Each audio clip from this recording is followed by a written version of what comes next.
All right, what's up? Welcome to the kickoff, the early kickoff, a week early for MixMarch, our month of mixing and mastering and finishing all of our songs. Get them ready for release.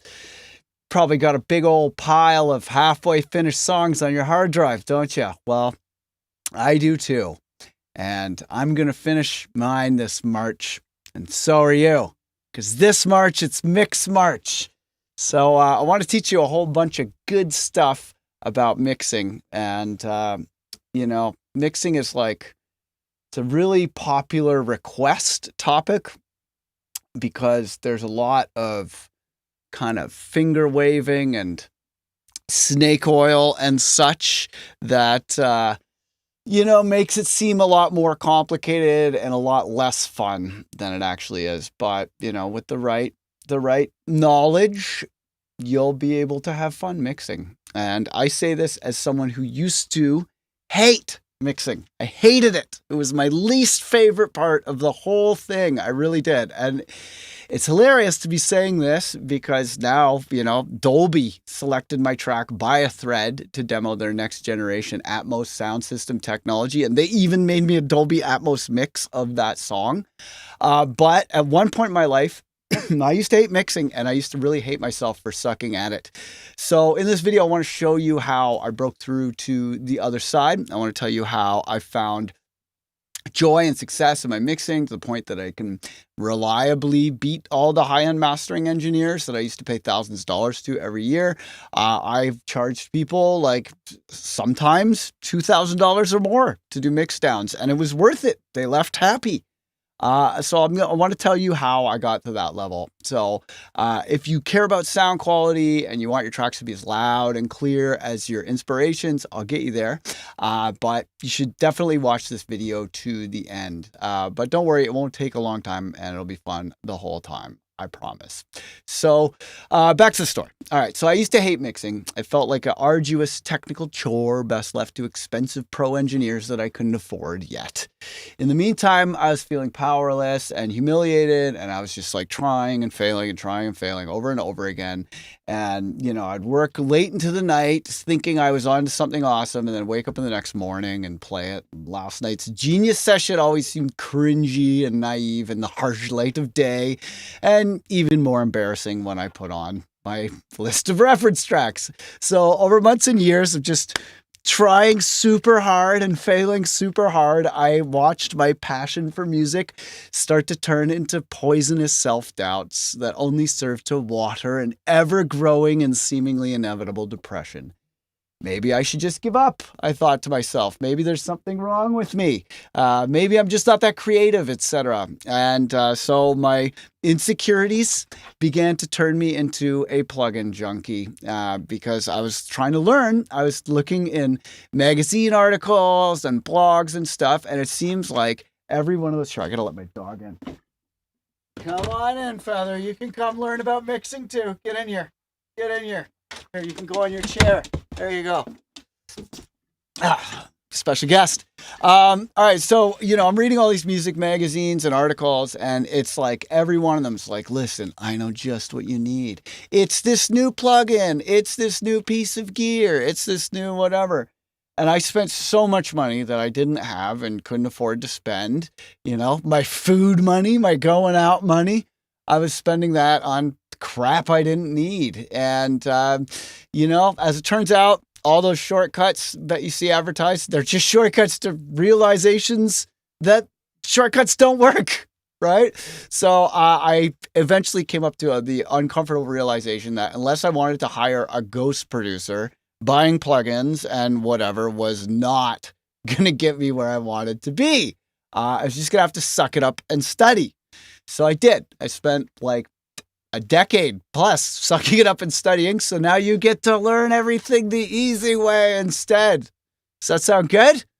All right. So over years of study, a pattern emerged among the best and most revolutionary mixing engineers. It seems obvious to me now in retrospect, but that's the mark of true genius.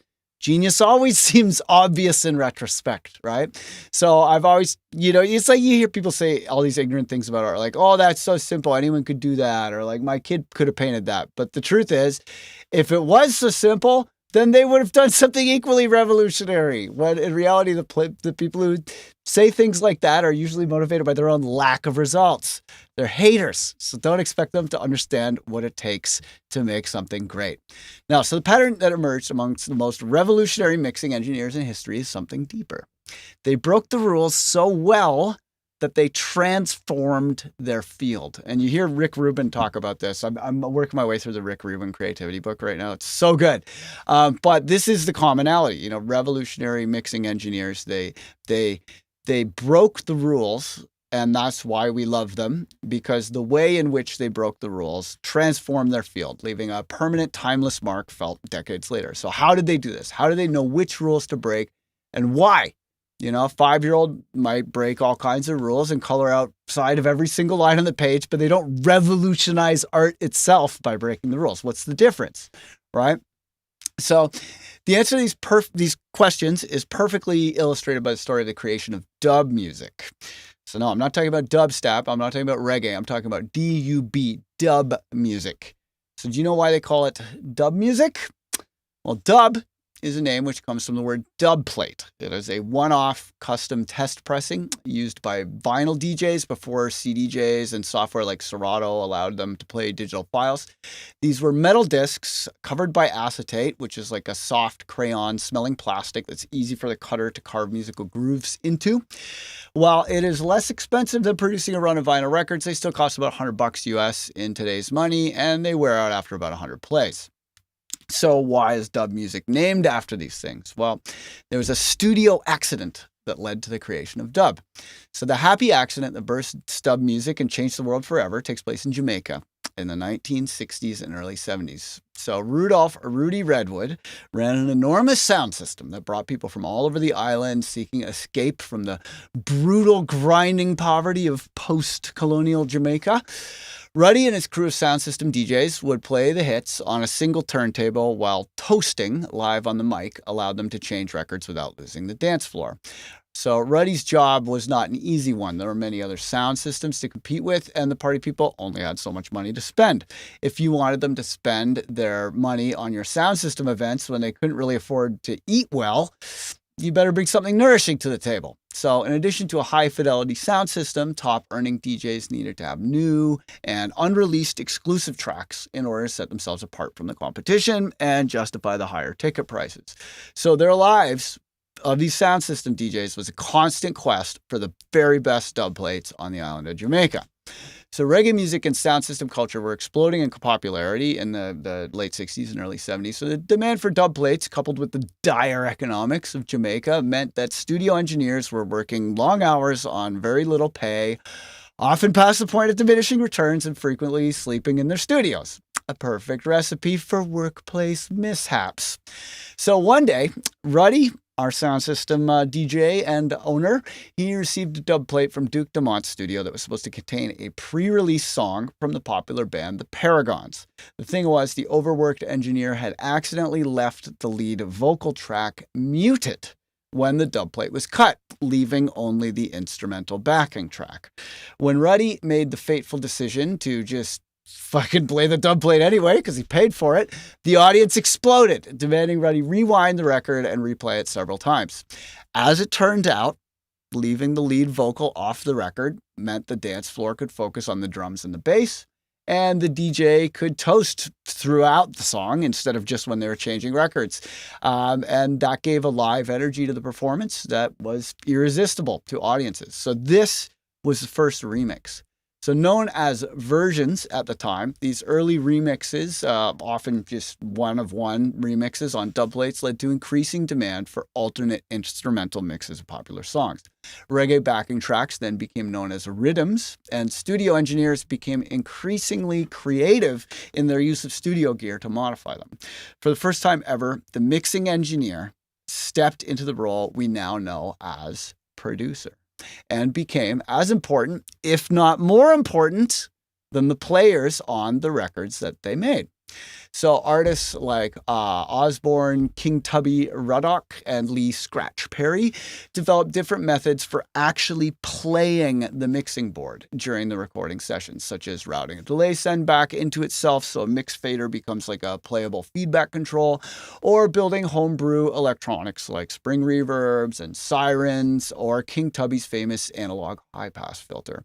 King Tubby even built his own audio reactive LEDs to decorate sound systems that he also built from scratch in the 1970s. How sick is that? Sound reactive LEDs in the sound system in the 70s. So the techniques and equipment that these early sound system pioneers created went on to become the backbone of modern music production. Toasting was brought to New York by Jamaican DJ Kool Herc, where it morphed into the art form we know as rap. Versions became remixing or making a VIP, which stands for variant in production, not very important people. So they're a live combination of high fidelity sound system, skilled DJ, and MC working together is something that will be with us as long as the guitar, drum kit, or piano keyboard. All of this is to underscore the point that the technical side of mixing, mastering, or even soldering electronics is not an uncreative chore. It's not an afterthought. It's not a necessary evil. It's not boring. It is fascinating, fun, expressive, and addictive. And you really don't need much to do it properly. The people who tell you mixing is too hard for you to learn are either ignorant, if we're being charitable, or they're trying to trick you out of your money to buy a bunch of plugins and crap you don't need. So marketing teams know all about the mixing nightmare producers experience when they start out, and these marketing experts know just what to say to trigger all your insecurities. They're marketers. That's their job. They're good at it, okay? So I have no problem with advertisers when they're selling something awesome, but manipulating people to sell them things that does the opposite of what it's supposed to do, I get mad about it, right? It's a part of why I chose to teach workshops when I earn just as much money, if not more, making music and touring. I'm an unapologetic idealist when it comes to music, and I want you to seize the means of music production. So the simple truth of it is the mixing ingredient is not some plugin or outboard mixer or hardware processor. Once you've got a basic mixing setup, you're pretty good to go. Other than a computer and a sound card, the only thing you really need is a pair of monitors and a decent sounding room. That's it. So have you ever noticed that you don't see ads for high-end studio monitors or acoustic treatment? And well, that's the way it is when you make something actually essential. The customers come to you. Most of the ads that target producers are for things that you really don't need, like shortcuts, cheat sheets, ghost producers, and now MIDI files. It's baffling to me to see ads for MIDI files, but that's where we're at. But look, the cheats, the shortcuts, they don't help. Nearly all of the established producers I work with avoid them for the same reason. They avoid too much Netflix. It's a pointless distraction. The long way, that's so long and arduous and terrible that they go on and on and on about all the ads is a myth. Learning mixing isn't hard. It's not long. It's not a chore. And the more fun you have, the more you keep coming back. The terrible obstacle that they're using to sell you stuff doesn't even exist. The thing that you're really missing is finding joy in your work, okay? Mixing being fun, getting your hands dirty, experimenting, breaking the rules, having fun. That's what makes mixing cool. And that fun is what keeps you coming back, right? So time flies when you're having fun, as you know. So what makes mixing more fun? What makes mixing more expressive? What do producers really need to know? How do we transform mixing from a technical chore to a creative joy? So I want to explore all of this with you, but it can't happen in an hour or 2 hours. It took me literally decades to learn all this stuff, and I'm still progressing and leveling up every year. So I do have the full MixMarch package that I'm sure you've gathered. But MixMarch is part of our Remix Your Life challenge at Producer Dojo. And it's a habit tracking challenge for the most part. But MixMarch, if you just want to learn about mixing, you can come and take these 4 awesome classes that I put together about mixing, as well as do the assignments. And you can submit your assignments and I'll listen to them and check them out and stuff. All that is available at mixmarch.com. And we got a fat discount on the rest of the course that is available as a one-time special offer at the end. If you end up getting MixMarch, you'll see that after, and I would recommend you go with it. When we had February album writing month as a separate month, literally everyone got the rest of the Remix Your Life course because it's awesome. It's my best course. I'm super, super stoked about it, and there's a lot of really good stuff in it. So hopefully you will join us for MixMarch, but whether you join us for MixMarch or not, I want to share with you some really cool stuff today that I think will make mixing more fun and will make it a bit easier and, just easier to get into, easier to enjoy, easier to have fun doing. So I want to play for you now some dub music, some original dub music, and I want to show you how dub mixers use a mixer. And then I want to show you how I've adapted some of those techniques for Ableton. Then after that, time permitting, I want to talk a little bit about fidelity, about why EQ is ruining your shit, and about gain staging, and a little bit about depth. So I've selected some portions from some of my classes that I'm going to play after this little section on dub. So if you keep watching, there is lots of very cool free knowledge to be had. But MixMarch.com. I gotta say, MixMarch.com, hit it up. You will not regret it. There's a 30-day money-back guarantee, and considering it's only a 30-day course, you can take the whole course and get your money back, and we just give it to you because our refund rate is like super shockingly low. Like people almost never ask for refunds, but you could. So MixMarch.com, and I highly recommend that you get the bonus of the other 2 months of classes from Remix Your Life because they're awesome. And it is not a subscription product. So you will own it forever. You can come back and do that course again anytime you got 90 days.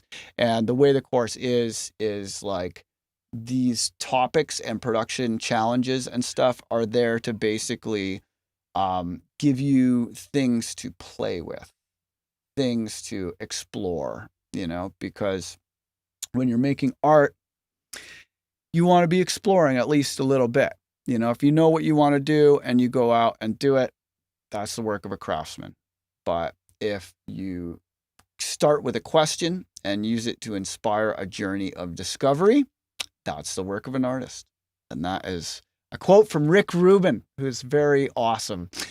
I love Rick Rubin so much. But yeah, so, these challenges, there's a lot of meat on the bone. There are things that you can do again and again throughout your life. There are things that I do again and again throughout my life. And each one of them is an inexhaustible well. The more times you do it, the more you'll get out of it. They never get boring. It's not like you beat Final Fantasy and you play it again and it's just repetitious. They're all these challenges and things that are in the course are such that every time you do them, as your skills level up, your results level up. It's different every time, and it's something that you will enjoy the rest of your life because mixing is timeless, especially when you stick to the fundamentals. And as you will see in the following videos, the fundamentals are way more than enough. You don't need all those crazy plugins. You don't need outboard hardware. You don't need a big hardware mixer, etc. Like this is my mixing room here. And the room now with all the gear in it is upstairs. Like my hardware mixer is in the synth jamming room. It's not in the mixing room. In the mixing room, I just have a computer, really nice speakers, and acoustic treatment because that's literally all you need. That's literally all you need. All right, so let's talk a little bit more about some dub music, and we'll listen to some examples. And I just want to underscore once again how understanding what dub music is, why it exists, what those innovations were, etc. That was what transformed the idea of mixing from like this like spreadsheet-esque chore for a technician into a creative outlet that I could enjoy, sink my teeth into, and have fun with. So here is a classic King Tubby record from the 1960s, where King Tubby made a dub version of an Augustus Pablo record where he was adding to the song by playing the mixer. And much of what he was adding was silence, removing the leads, removing the vocals, but doing it dynamically, playing the mixing board with his hands, adding his effects strategically and modulating those effects, such as opening and closing a high pass, opening and closing a low pass, playing with the tape delays, playing with spring reverb. These simple effects played as though he was a member of the band and making creative decisions with the mixer. That's what makes it dub. So let's check out Augustus Pablo, King Tubby meets Rockers Uptown.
So sick. I mean, the use of space and like negative space, like so much of what he's adding is silence by taking those volume faders down. And then instead of having the baby, I love you so, it's just baby, I, like it's not even a sentence anymore, you know? And that abstraction, that use of space, that hands-on approach to mixing, like that is basically the birth of the role of the producer as a creative part of the band, right? So how does that all work? Well, I'm going to show you a couple videos here. This is Mungo's Hi-Fi, who I saw at Outlook, and I'm not subscribed to them. I'm going to subscribe. Oh, no, wait, I'm not signed in as my normal account. That's why. But yeah, Mungo's Hi-Fi are incredible. They're a UK crew. And I found this awesome video where one of the producers from Mungo's Hi-Fi explains how dub mixing works on an analog mixer. So let's check that out. I want to show you how I mix a dub version and some of the effects I use to do that. I still like to mix by hand the old-fashioned way, so I've got all my instruments laid out on the desk here. And then each one of these auxiliary sends has a different effect on it that I can apply to any instrument I want. I like the random factor that happens when you're mixing dub on the fly, because you never know what can happen. And sometimes you think you've made a mistake halfway through, but it actually turns out to be a nice feature of the dub when you listen back to it. It's a good idea to practice through the tune a lot of times so you get used to the structure of the track itself, and you know where the horns parts are or a vocal you want to bring in at a certain point. And it's also good to practice to get used to the mixing desk and where the effects are. So it's almost like a musical instrument. And that way you can get to the controls really quick without thinking too much about it. Sometimes it takes a lot of takes to get a dub that I'm happy with, but that's just part of the process. So let me show you some of the effects I've got here. The first one is the Moog filter. I'm going to run some keys and guitar skanks through that. So I'll just play that back and show you what it sounds like. So it's got an overdrive here to fatten the sound a bit, and then the filter knob.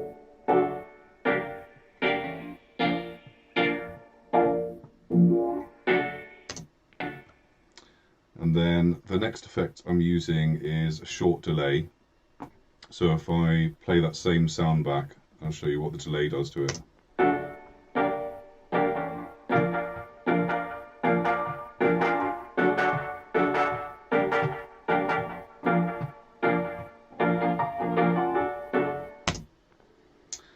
Then on the third send, we've got the spring reverb.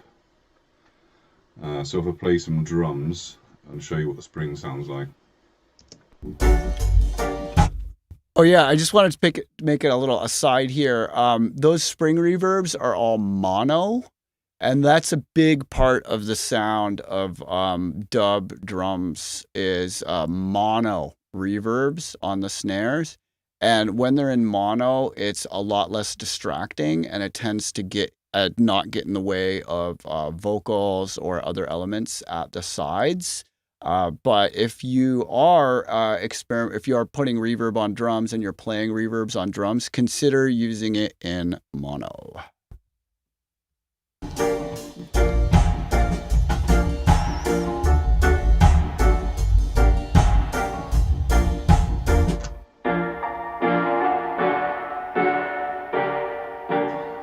Now the spring reverb controls let you have a high pass or a low pass filter on the spring, so you can change the sound like this.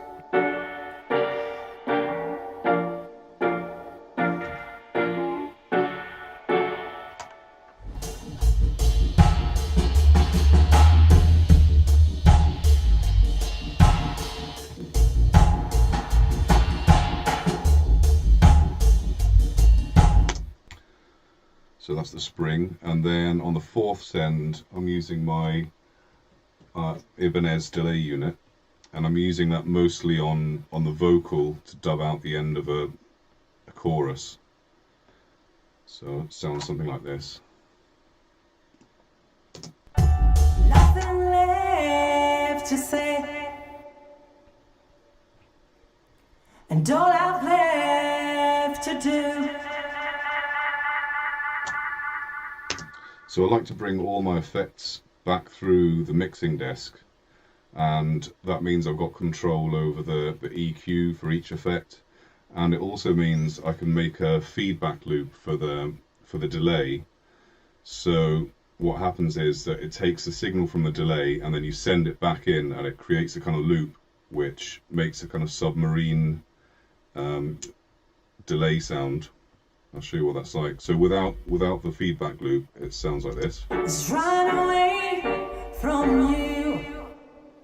He let me on. And then if we put the feedback loop, With secrets close your eyes. and the EQ on the delay changes the sound of the feedback loop as well, so like this. Don't.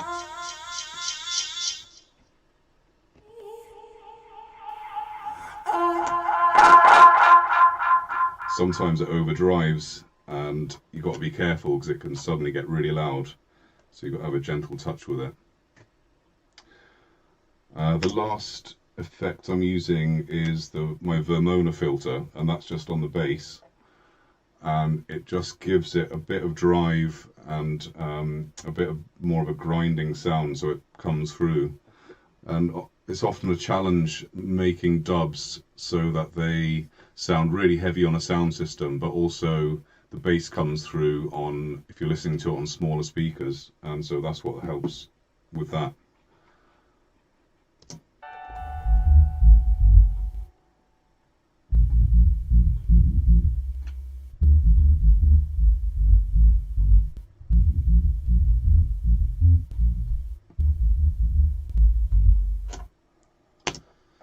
So that's all the effects I'm using. and I'll set up the desk and try a dub.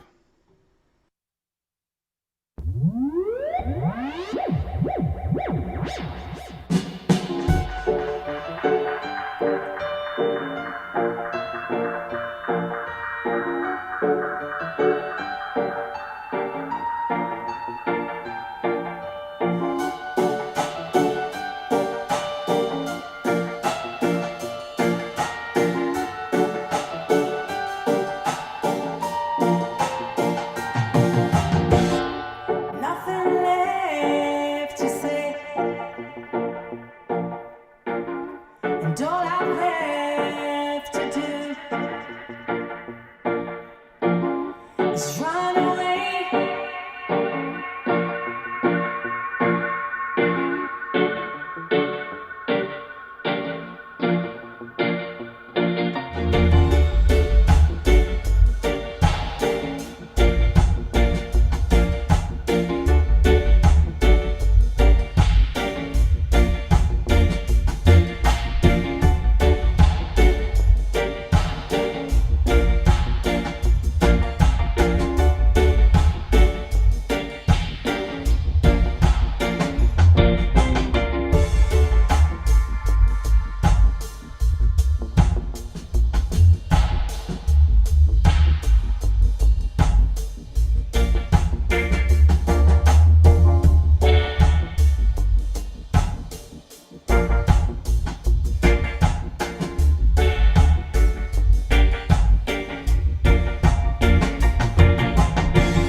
So sick. So sick. All right, cool. So I want to show you another dub mixer who I really like. And that is this artist named Mellow Mood, who is, I believe, from either Italy or Spain.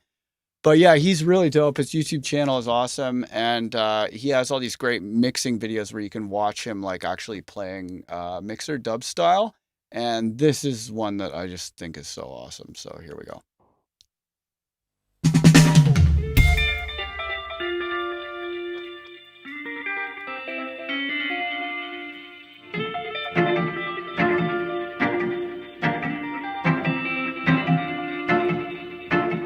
No things we never dream about, no things we never have.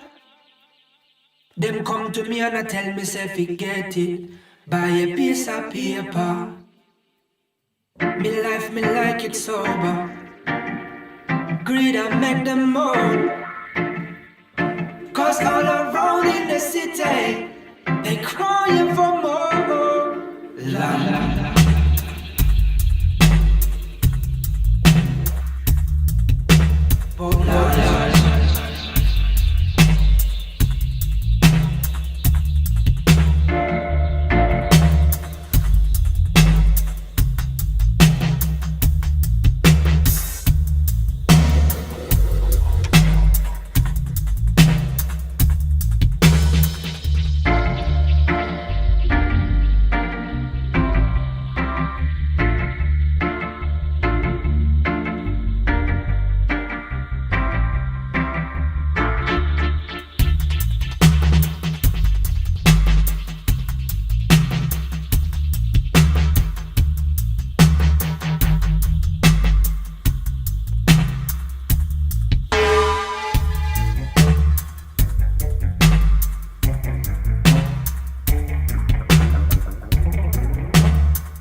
the space echo.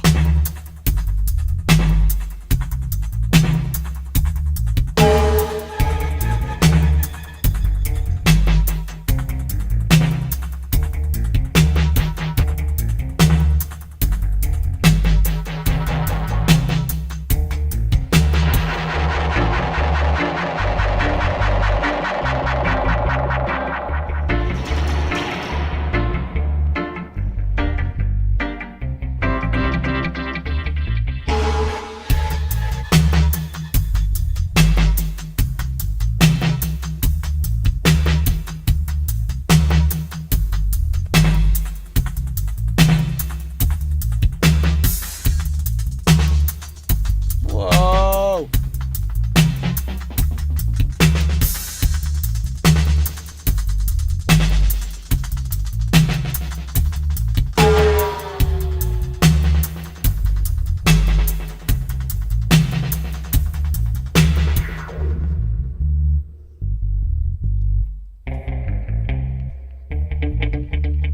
So sick. So sick. But yeah, I want you to pay attention to, like, you know, how many of those faders are just down most of the time. You know, it's really amazing how much these artists are actually subtracting from the multi-tracks when they're playing the mixer. And this is something that, you know, when you can make this an extra stage of your workflow and find yourself a way to play your mixer, you can make mixing very playful and very fun. But you don't need a big analog mixer. No, you can do that stuff all with Ableton. So here is an extract from the weekly download, which is I do classes every week. I love doing them every week. But this is an extract from the weekly download where you can see how I've adapted some of these techniques for Ableton. Here we go. In this template, you know, I loaded all the stems in here and I gave them a quick mix, you know, some drum bass on the drums, and the bass has a little limiter and some side chaining and stuff. Here, let's go to the DAW mode here. And then, you know, there's a vocals group, a guitars group, this synth group, and the synth group just has like some little sound effects. Right? I've put a little bit of the echo, Ableton echo effect on here to give it some delays. You know, so it's got like, right? But I'm not really going to be playing this group, okay? I'm going to be playing the drums group, the bass, the vocals, and the guitars, okay? All of those elements are going to be, they're all going to be dubbed. And then here is, you know, what the final mix of the track sounds like.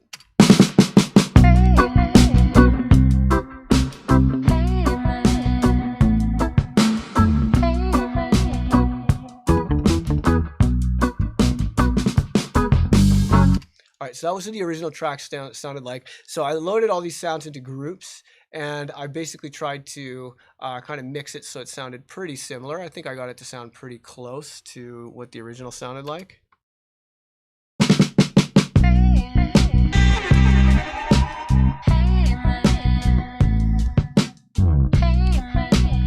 Okay, so there's no effects being played on that, but I've made this rack here, and this rack has a lot of the kind of classic dub production techniques in it. You're free to modify it as you see fit, but I wanted to make a rack that had like kind of some of the classic dub effects. So we've got the dry signal here. I'm just going to solo the drum. We've got the dry signal, and then there's this low pass filter that you can run on everything.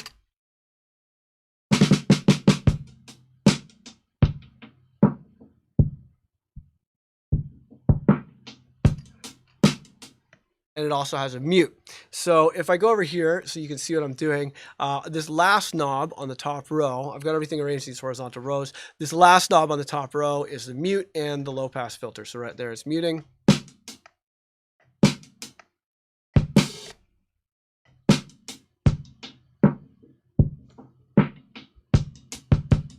right?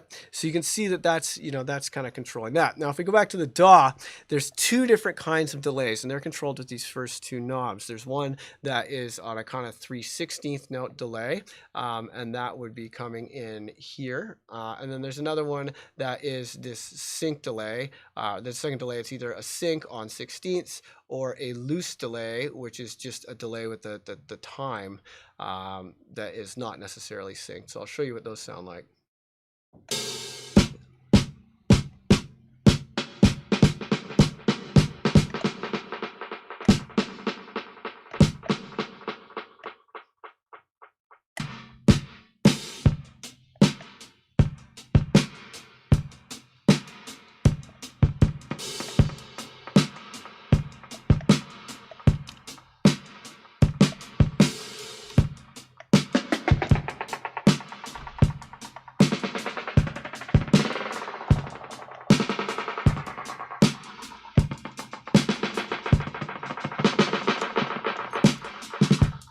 So you can see that the feedback is controlled by this knob, and when I push these knobs, it sends the delay.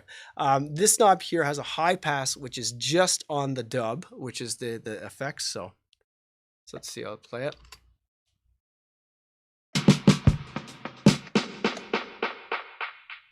That high pass on the dub, that's a very King Tubby type of thing to do.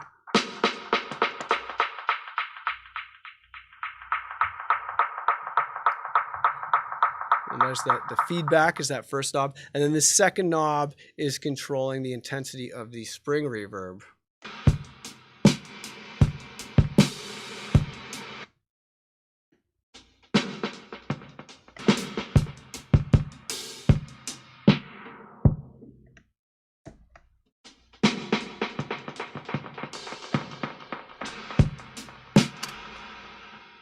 Right? So now I'm basically doing that same thing times 4. So we've got delay 1, delay 2, delay feedback, spring reverb feedback, high pass on the dub, and then low pass on the whole channel and mute on the whole channel.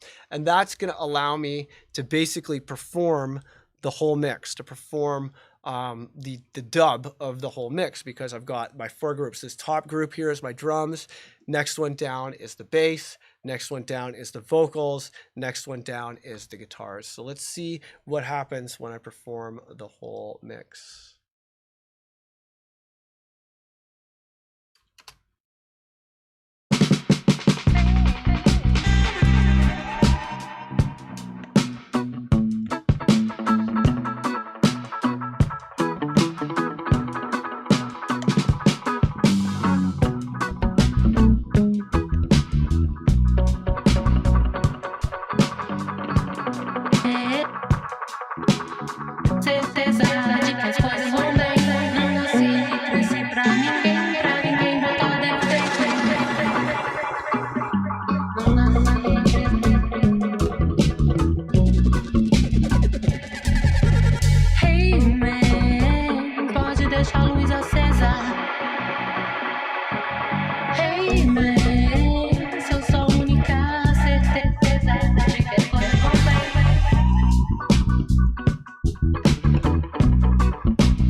Que construir mais seu do que meu. Quero essa terra mais que seu céu. Lá em casa era sempre foi matriarcal. Lá em casa era sempre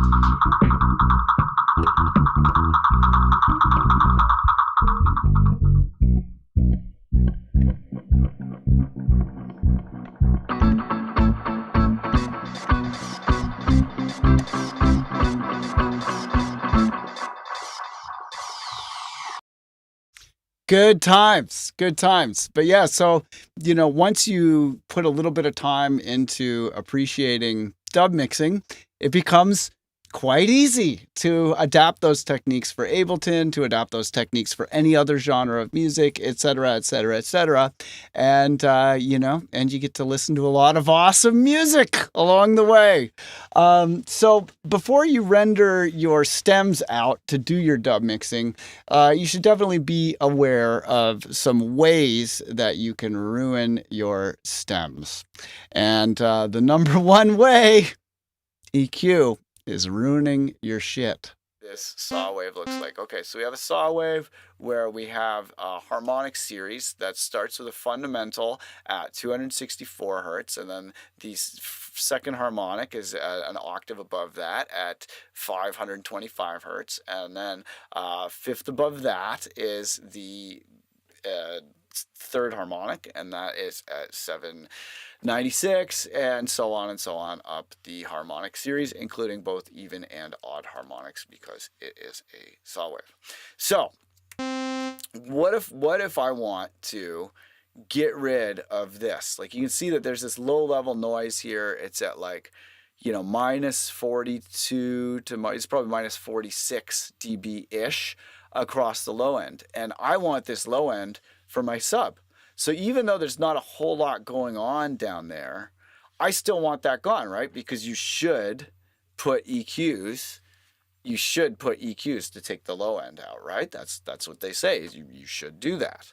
So what I'm going to do now is I'm going to get an EQ. In this case, it's going to be the Ableton EQ here. And I'm going to high pass it, and I'm going to move the high pass up until it's just below the fundamental. So it'll give the fundamental some room so I don't cause any issues around the fundamental, and then I'll take this away. That should just be the same, right? It should still look like this, almost a saw wave shape we've started with, right?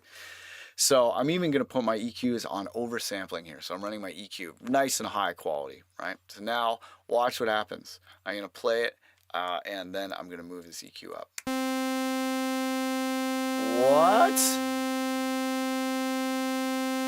Okay, look at that waveform. That's not a saw wave at all anymore.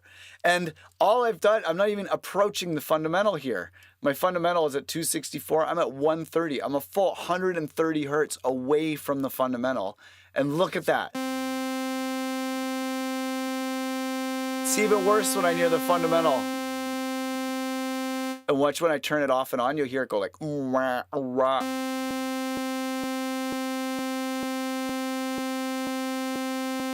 Wow, that sucks, right? So that's what EQs and filters are doing to your sound waves all the time. Anytime you use an EQ, anytime you use a filter, that's happening. The only exception to that is if you were to, for example, take a linear phase EQ. So I'm going to take FabFilter Pro Q3, which is, in my opinion, the best EQ. And I'm going to do the same thing. I'll set it to 24 decibel cut, and then I'm going to slowly sweep it up. So similar problem. It's not quite as bad as the Ableton one.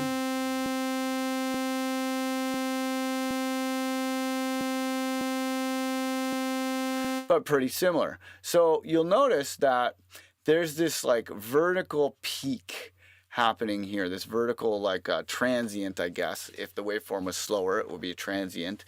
That's like a spike of voltage that goes from 0 to to the top of the scope, and that is being moved backwards. Right? So you see how in the Ableton EQ, that spike that was at the beginning of the wave cycle is now in the middle of the wave cycle, and when I use the FabFilter one, it's not quite as far into the middle. So what's that telling us? What's that telling us about what's happening to the sounds? Well, what that's telling us is that the phase of these different parts of the waveform is being changed, right? So what's waveform phase? Okay, so let's just talk about phase. So wave phase, because you hear a lot of talk about phase and you know, things being out of phase, in phase, etc. So what does that mean? Okay, so any waveform, right, has an amplitude, which is how high up and down it goes, and then it has a period, which is how long it takes that wave to repeat one cycle, right? So the frequency is expressed in time.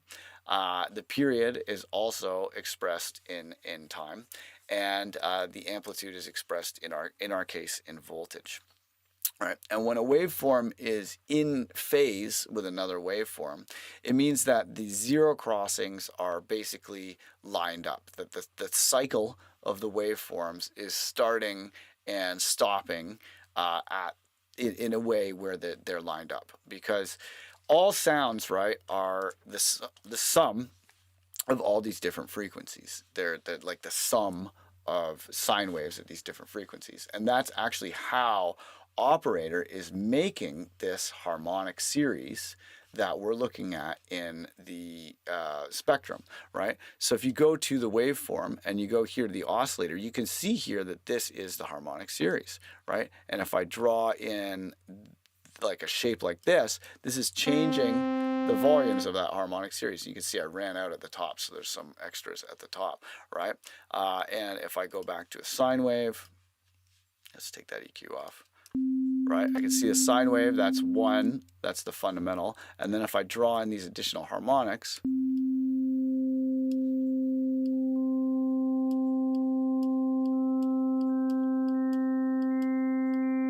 so you can hear those, as those come in, it sounds like a chord, right? Like here's the first one, here's the next one, the next one, next one, next one.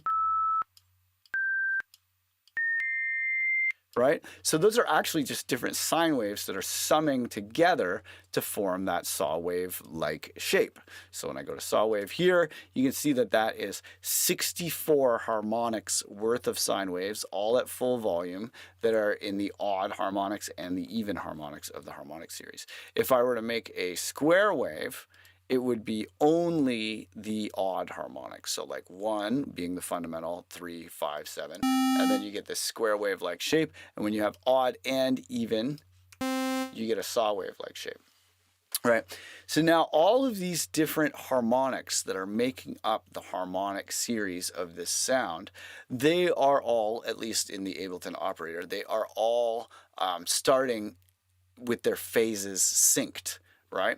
Because all of the amplitude of these waves needs to sum to create this saw wave shape. And that means that this spike here, where all of them go up at the same time, that's how you create that vertical spike, is from all of these waveforms cycling upwards at the exact same time.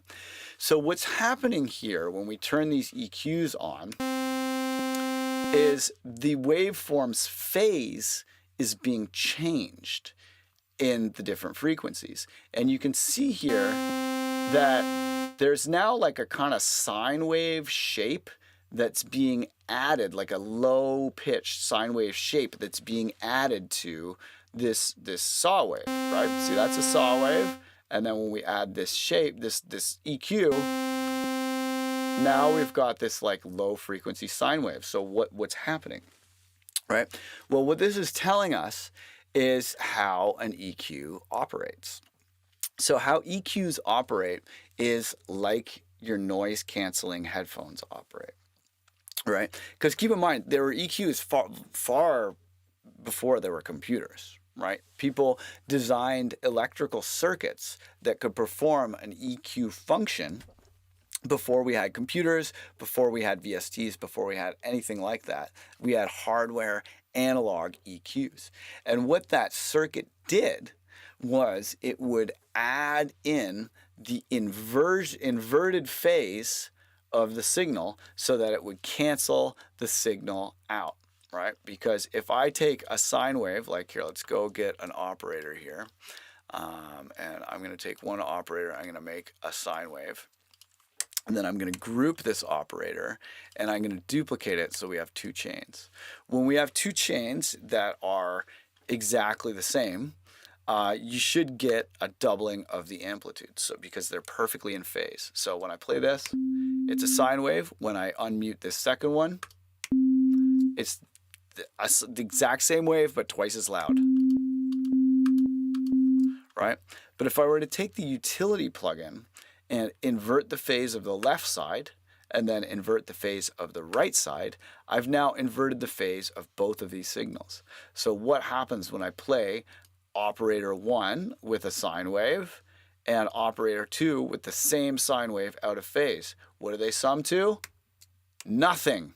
Look at that. You can see there is amplitude on each of these chains, but together they cancel each other out. So watch this. When I turn on and off operator number 2, it's going to mute operator number 1.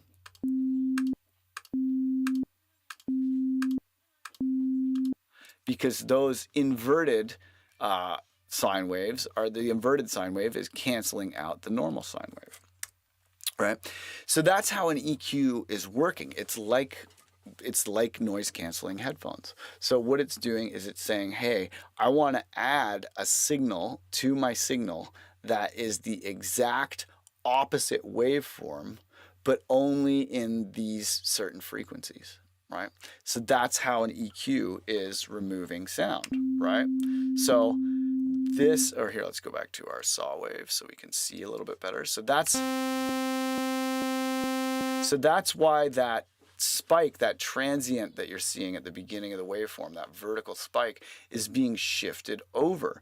It's because this low out of phase wave is being added to the signal, and thus the portions of this waveform are no longer perfectly in phase with each other.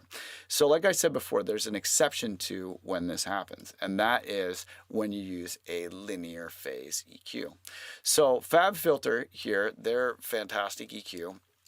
The default is 0 latency mode, and it actually uses less processor than the Ableton EQ. It has a really fancy GUI, graphical user interface.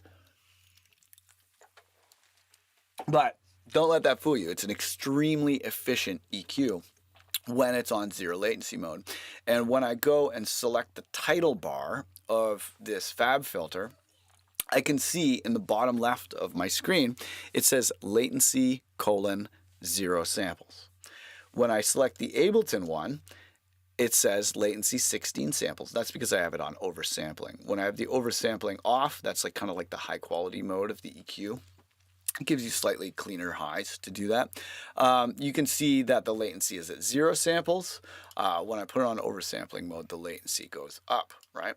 So Ableton's high quality mode is one thing, but FabFilter's Pro Q3 or Pro Q2, a lot of them, they have some really fancy high quality modes. So when you go to natural phase mode, look at this. You can see it's a little better. So here's 0 latency. Actually, it's not really a little better on the thing. So whatever. But yeah, where it becomes important is the linear phase mode. When you put linear phase mode, look, the wave is pretty much the same because this is all happening below the fundamental. Look at that. I can get rid of all that low end activity without actually compromising the phase relationships of the EQ, right? It only starts to look weird when I cross the fundamental and start taking out frequencies that are present at a higher volume in the sound.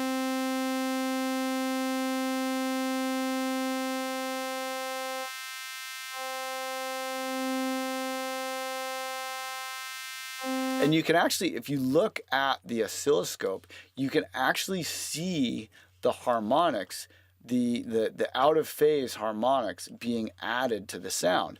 If you look closely, you'll see a slow out of phase sine wave being added, and then another sine wave being added that is twice the frequency, etc. So it's doing the opposite of what operator is doing to cancel it out. Check it out.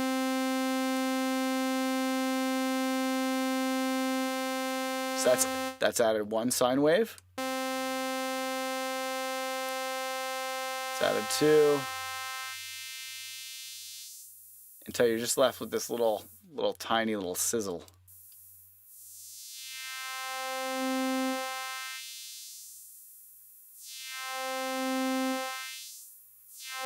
So why wouldn't people use linear phase EQs all the time? Well, look what happens when I select the title bar. That linear phase EQ, even on the medium quality mode, is adding 5,120 samples, which gives us 116 milliseconds of latency. That's a lot of latency. If I'm finger drumming and there's 116 milliseconds of latency, it becomes very hard for me to play. And if I were to try and even just trying to play this sound is really, really hard. So you can go to the linear phase low mode, and that only gives you 67 milliseconds of latency, or 69. But that's still one EQ is a deal breaker. And if you go on the high quality mode on maximum, it's a second and a half of latency, 66,560 samples. To have one EQ that takes out the bass. And look at this latency. I'll try and do this hard so that you can hear the sound of it smacking.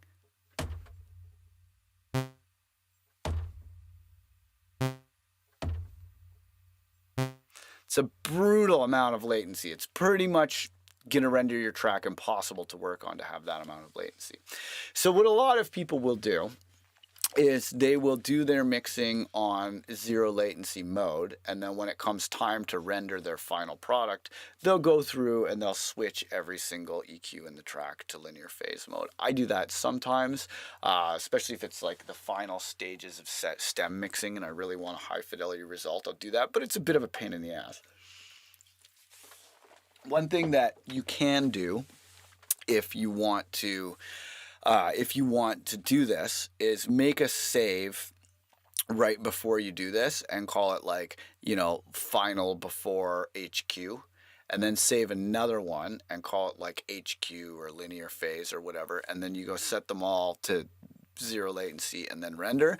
Because if you render your final product and then you want to go back and change something, you'll want a save point that's before you ruined your project with tons of latency to make it unworkable, so that you can go back and work on it. So then I'll go back to the save, the last one before HQ, make my adjustments, save it, and then do a save as again, save over the new one, turn everything to high quality mode, and then render. It's a bit of a pain in the ass. There are some other plugins that make this less of a pain in the ass, but that's a thing. So that's the price. Now, linear phase EQs are not always the best solution. They do introduce a phenomenon called pre-ring, where you get like a little bit of sound before the sound, so it can be a bit of a thing on transients. But yeah, that EQ thing is definitely something to know about. And since learning that, and I mean, it's not always bad. Like, I'm not saying EQ is always bad. I use EQs in every single track I make, I just try not to use EQ unnecessarily. And I try not to use EQ aggressively when I'm mixing. When I'm doing sound design, I'll really abuse the hell out of everything that I use. Like, I'm basically trying to break whatever I'm using when I'm doing sound design. So by all means, go bananas when you're doing sound design.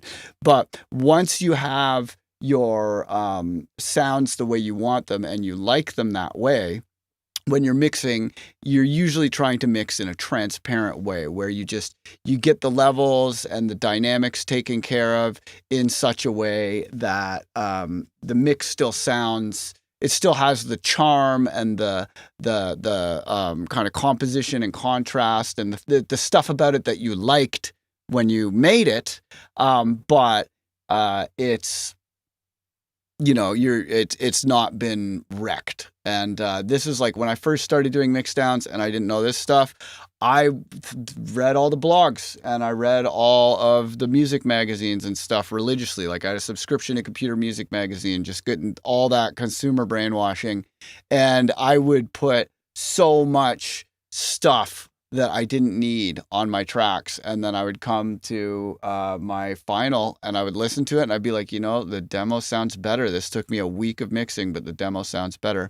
So Derek, you're asking about the natural phase mode. Natural phase mode is like usually what you want when you're getting rid of like sub. Like, let's say you're high passing drums natural phase mode is going to be better than zero latency mode for high passing drums, but it's not going to have some of the issues that come with the linear phase mode.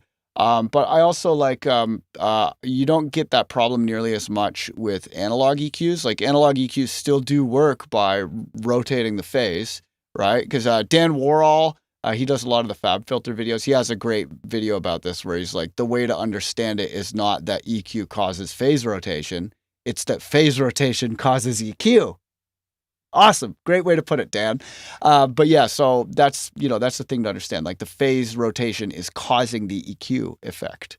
But in digital systems, there's like a minimum computation time to perform a fast Fourier transform, like FFT, which is like how you decode an FM radio signal, and how you do a lot of things in audio. But there's a minimum computation time to perform that. So when the wave is cycling back upon itself, it's not actually exactly in phase when you use a lot of digital EQs. Whereas an analog EQ, it happens at the speed of electricity. So that's why an analog filter goes squish and a digital filter makes that weird, awkward whistling noise, right? Is because of the minimum computation time of a fast Fourier transform. And that's why a lot of people like to use hardware filters.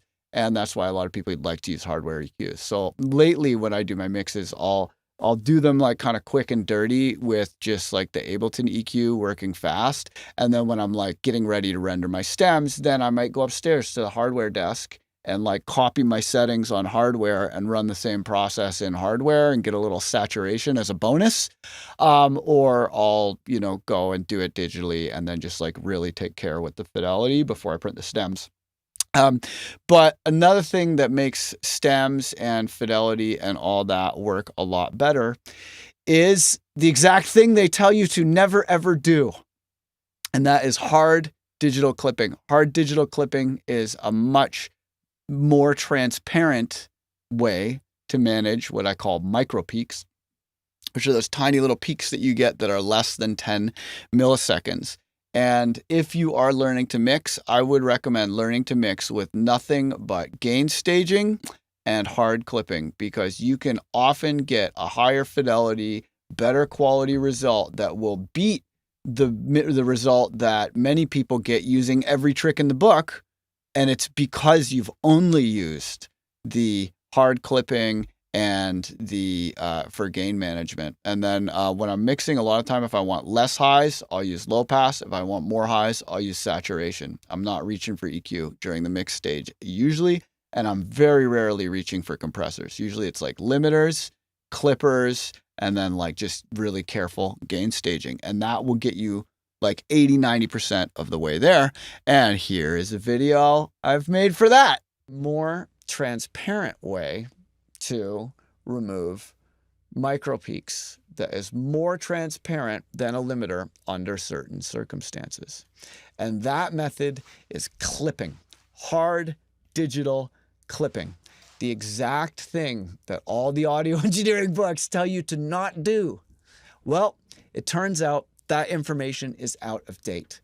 And properly utilized, clipping is actually more transparent than limiting, because a clipper is not a compressor. A clipper is doing kind of the same thing as a limiter in that it is providing a brick wall for levels where the levels cannot go any louder than that level.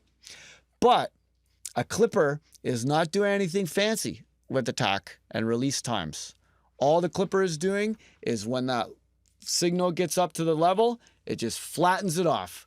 It flattens everything above that level, everything below the level, unchanged.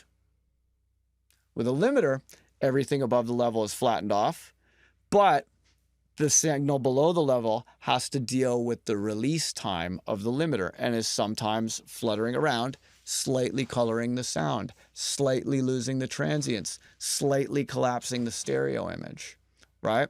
Whereas a clipper does pretty much the same thing, but with no effect on the audio that is below the threshold. So we're going to be using limiters and clippers and volume faders to manage the gain. Now, we're going to be using two other tools to manage our gain too. and those are routing tools. We're going to be using groups. Every DAW has groups. Groups are great. They're a way of putting a bunch of channels into one place. And one of the things that causes micro peaks, remember, is summing a bunch of channels together. So the group stage provides another place where we can manage these micro peaks. We can take a small subsection of the sounds in our track, sum them together, and clip off any micro peaks so that when we're summing up the next stage, it's that much easier, right? Then there's also buses. Buses are a routing technique where you use a channel on the mixer or a group on a mixer to go after your groups. So this is like an audio channel in Ableton where monitor is set to in, and as you'll see, we'll route some stuff through those channels. Now, another thing that is important to gain staging, and this is the only thing that's at all unusual for this. We're not going to be using EQs. We're not going to be using compressors. We're just going to be using gain staging. There is one more tool that we're going to use, and that is side chaining. And side chaining is where you have the volume on one signal turned down. Oops, sorry about that. The volume goes up on one signal, it goes down on the other signal. And you can do that with a compressor. So those are the tools that we're going to use. That's it. We've got volume, we've got groups, we've got buses, we've got limiters, and the all-important hard digital clipper. Using only those tools that are all volume based, I've mixed this track, and I'm gonna give you this project file so you can see how it works and everything. But I'll show you now how it goes. So let's go over here. So we have their unmixed track here, which we can check out.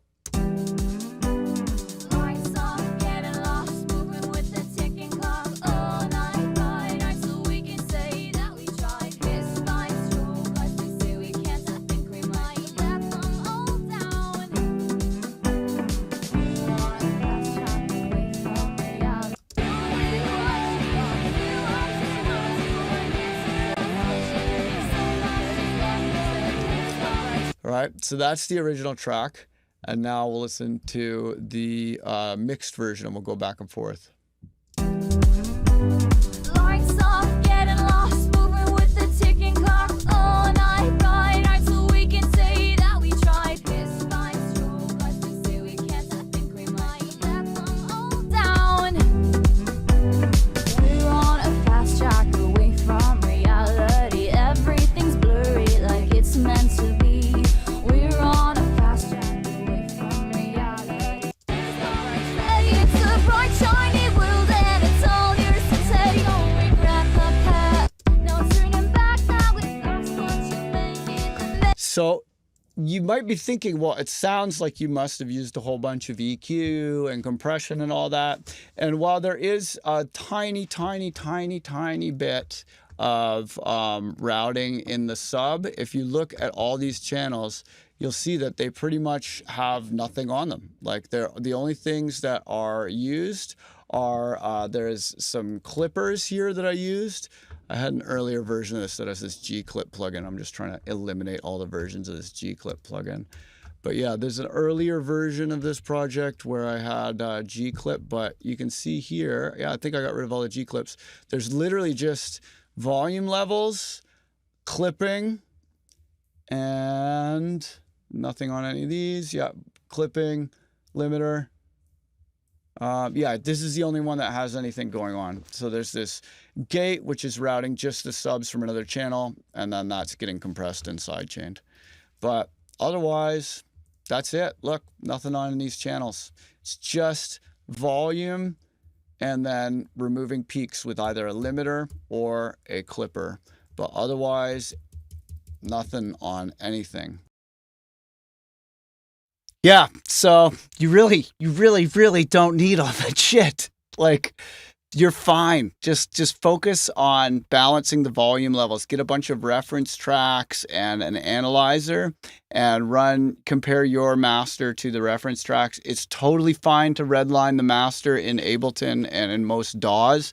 If it sounds good and it's clean, you're fine. Like I work with my master in the red a lot of the time, and often my quote unquote master has not been mastered. It's literally just redlining the Ableton master. And the reason why it sounds good is because I've tested that finished product on a lot of different club sound systems, in car sound systems, on iPod headphones, on a computer speaker, and everywhere that I went, I made a list of notes, and then I went back to the studio and fixed all those things in the mix, and then that's it. And if you can mix well enough that your mix does not need mastering, a mix that does not need mastering will always sound better than a mix that did need mastering, because it's going to be much higher fidelity, because even the fanciest, nicest mastering processing is going to cost you a little bit of fidelity, a little bit of transient response, a little bit of stereo image, etc. And a lot of those plugins that are like the super high-tech plugins that do like 10,000 things in one plugin, those are usually the ones that give you that like fake copy of a copy feeling when you over apply them. And it's like, it's a really subtle change, and it's something that you're just going to have to learn to hear from referencing. So I would really recommend that you put together a list of tracks that you've listened to on a ton of sound systems. They might not be your favorite tracks, but they're tracks that you've heard in a lot of places, like at a restaurant, at a venue, on an outdoor sound system, on an indoor sound system, in headphones. I got like, Bob Marley on mine, and like In the Air Tonight by Phil Collins and stuff. Like there's a lot of tracks on there that I don't really listen to, like In the Air Tonight by Phil Collins, like for fun, like it's not my favorite track in the world. It's a great song. It's just not my style, but because I've been hearing it on all these different playback systems since I was a child, I know that mix really well. And I know when I'm trying to learn a sound system, I can play something that I've heard on a bunch of different sound systems and then compare, like if I'm in a new room, I'll compare that. I'll use those tracks that I've heard a million times to compare that room to any other room. So you want your like overall reference playlist that you use to learn a sound system. And then for your style, whatever genre that you're going for a project or an album or even just one track, if you put together a reference list of the top 10 tracks in that microgenre, be as specific as possible. These are the tracks that would likely be in the same record crate of a DJ who's playing that record, right? Metaphorical record plate, or on the same playlist. Find the tracks that you'd likely end on the same playlist with. And then using some kind of visual analyzer. I use the Flux analyzer. I love it. But you can also use Vox and Go Span for free, or the Ableton Spectrum plugin is also free. And look at what those levels are like on their master, and then push your master into the red. And if it reveals that there's distortion, that usually means that your low end needs some adjustment. But you should be able to push your mix into the red, and then have that mastered track at 0 dB and be able to A/B compare back and forth and identify the different sounds in the spectrum meter and kind of see like how loud are their relative levels of the sounds in the mixes that you're referencing. How does the snare feel? How does the sub feel, et cetera, et cetera, et cetera. And if you're using the Ableton master as to cut off your peaks, it does a very clean job of cutting off peaks. And if you want to make a clipper in Ableton that is the exact same clipping as the master bus clipping, that a lot of people, big artists, use that for their mastering.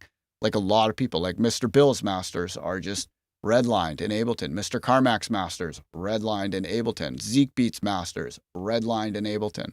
Like it's not like newbie idiots who are doing this. These are, and I was very resistant to this information when I first learned about it. I was like, no, redlining is bad. That's why it's red. It's the thing they tell you to never do. And I'd read a lot of the music magazines and stuff coming up as a producer. So I was like convinced, but you know, it's not stupid if it works, as they say. So if you want the same clipping as the Ableton master bus clipping, if you use the saturator, not on high quality mode, on digital clip and soft clipping off. So Ableton saturator, no high quality mode, digital clip algorithm, soft clipping off. That will give you the exact same clipping as the Ableton master bus clipping. And if you're using clipping to remove micro peaks, that's a very clean way to do it with just stock plugins.